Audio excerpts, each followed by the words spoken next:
ሌላም እያደረገች ያለው ልክ እንደ ፕራንክ የሚሆን እንደምንም እንደማናደድም ያን ነገር ትተውልን። ስለዚህ አሚሩ አዎ እንተዋለን፣ እኛም ሌሎቹን ስለነቃንባቸው ትናንትና እንኳን እንዴት አድርገን እንደመለስናቸው እያሳያችሁ ነው በማለት አሚሩ ቲዩብ ተናገረ።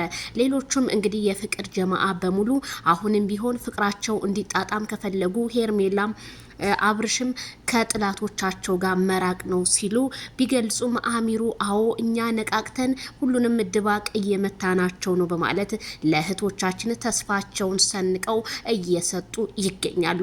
ታዲያ ድራማ ነው ለምትሉ ይብላኝላችሁ፣ ይሄ ትክክለኛ ህይወት ነው እያሉ እንግዲህ ቀጥታ ከቡታጅራ እና አሚሩም እንግዲህ ቀጥታ ከአዲስ አበባ ሚሆን እየተናገሩ ነው ያሉት ማለት ነው። እንግዲህ ሄርሜላ ወልደ ሳሚ መንታ መንታውን ያርግልሽ፣ ፍቅርን ያብዛላችሁ የዘወትር ምኞታችን ነው።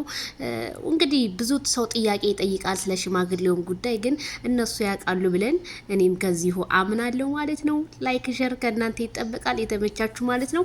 እኔ በጣም ተመችቶኛል አሚሮ የተናገረው ንግግር፣ እንዲሁም ሌሎቹም በጣም ሄርሜላ የሚገርማችሁ ነገር ወንድ አድናቂ ያላት ቲክቶክ ላይ በጣም ብዙ ወንዶች ማለት ነው ለሷ ጠበቃዎች ይሄንን ያህል የሰው ሞዴል ይስጠ ማለት ነው።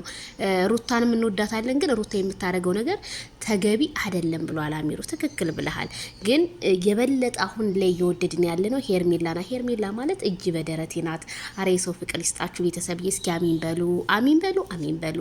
የሩታ ፍቅር ተገፎ ወደ ሄርሜላ ላይ ብዙ ሰው ሄዷል ከራሴ ጀምሮና አሁን ላይ ውበቱ ምኑም በቃ ሄርሜላ ላይ እያብረቀረቀ ያለውና ይመችሽ። ለማንኛውም ላይክ ሸር በማድረግ ዜድ ጠፋሽ ምናምን አራለው አለው ሁሉ አሸወይና ነው። ላይክ ሸር ብቻ አድርጉ እናንተ።